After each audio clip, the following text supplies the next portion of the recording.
Okay, module 15.7, conditions for rectangles, rhombuses, and square. Day 1. Content standards. Students will prove theorems about parallelograms. Language objective. Student will explain to a partner how to distinguish between a condition for a quadrilateral to be a rectangle, a rhombus, or a square, and a property of a rectangle, rhombus, and square. Explain number 1. Proving that congruent diagonals is a condition for rectangles. When you are given a parallelogram with such property, you can use the property to determine whether the parallelogram is a rectangle. Okay, so let's go over what we mean by a parallelogram first. Okay, so in order for a figure to be a parallelogram, we must have two parallel sides and two congruent sides.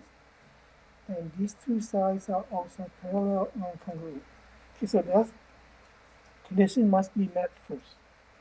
Okay, now instead of a theorem condition for rectangles. So then here we want to classify our parallelogram into a rectangle.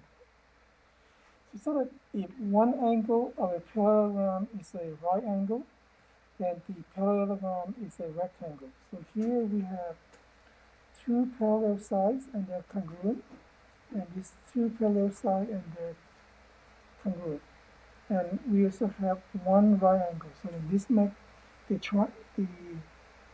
parallelogram ABCD a rectangle. Okay, condition number 2. If the diagonals of a parallelogram are congruent, then the parallelogram is a rectangle.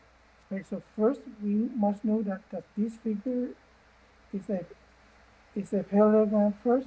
So then we see that the diagonal from A to C is congruent to the diagonal from B to D. Then we're saying that the figure ABCD is a rectangle.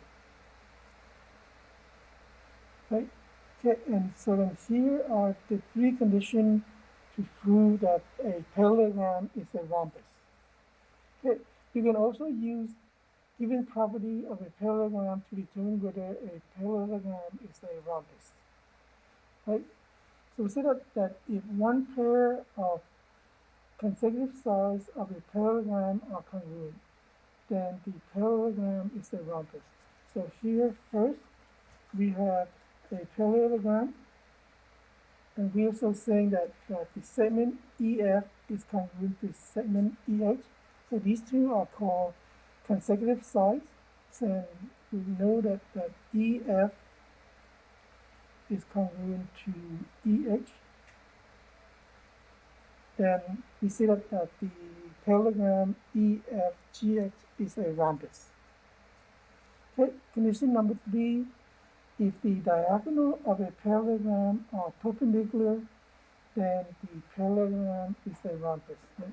So here we have the diagonal HF and the diagonal EG, and they form a right angle. So then we can say that the parallelogram EFGH is a rhombus. Okay, and then for condition number 3, if two diagonals of a parallelogram bisect a pair of opposite angles, then the parallelogram is a rhombus.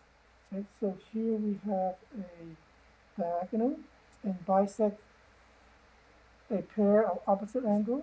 So here we have this angle is congruent to this angle, and this angle is congruent to that. So then we have a pair of opposite angles that are congruent. So then we see that the figure EFGH is a rhombus.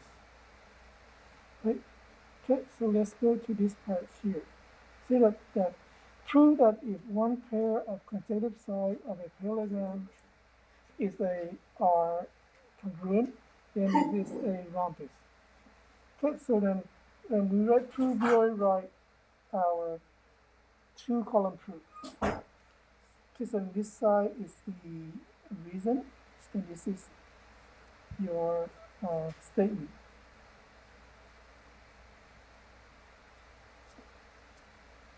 Right. So then the first reason we see that JKLM is a parallelogram, so of the shortcut. So then the reason this is given. And then number 2, we see that the segment JK is congruent to the segment KL, and this is also given.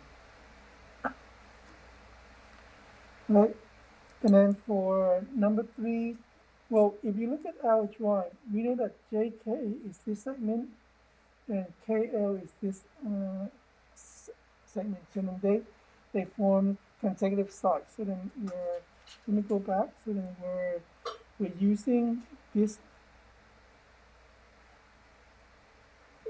part here. So that if one pair of consecutive sides of a parallelogram are congruent, then the parallelogram is a rhombus. Right? So then for statement 3, we can say that JKLM is a rhombus. Right? And the reason for that is a pair of consecutive. Well, let me look for some more spaces down.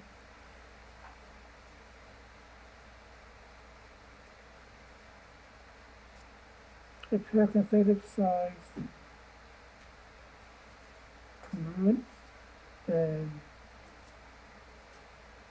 JKLM is a rhombus. Okay? Alright, okay, so let's go on to the triad. Right, so the triad says that fill in the blank. So if one pair of consecutive sides of a parallelogram are congruent, then the parallelogram is a rhombus. So that's, we just went through the proof for that, right? So consecutive sides of parallelogram are congruent, then the figure is a rhombus.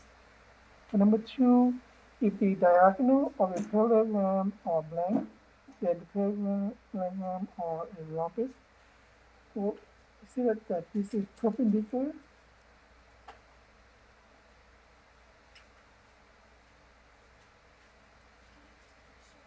Right?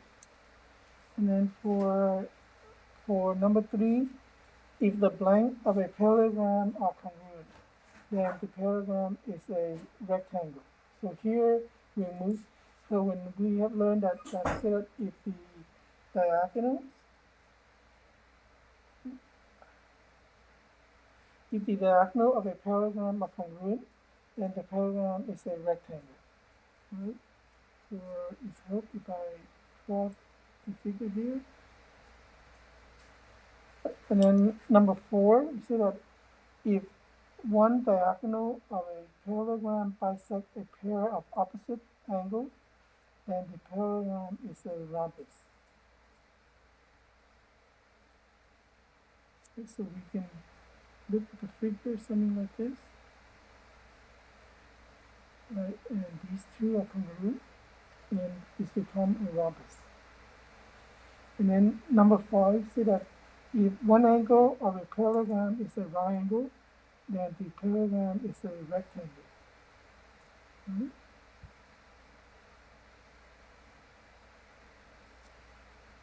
So we think this is a rhombus, and one of the angles is a right angle. That means that all 4 angles are right angles. Right, so that's the end of the note for our day 1. Right, so these are your assignments.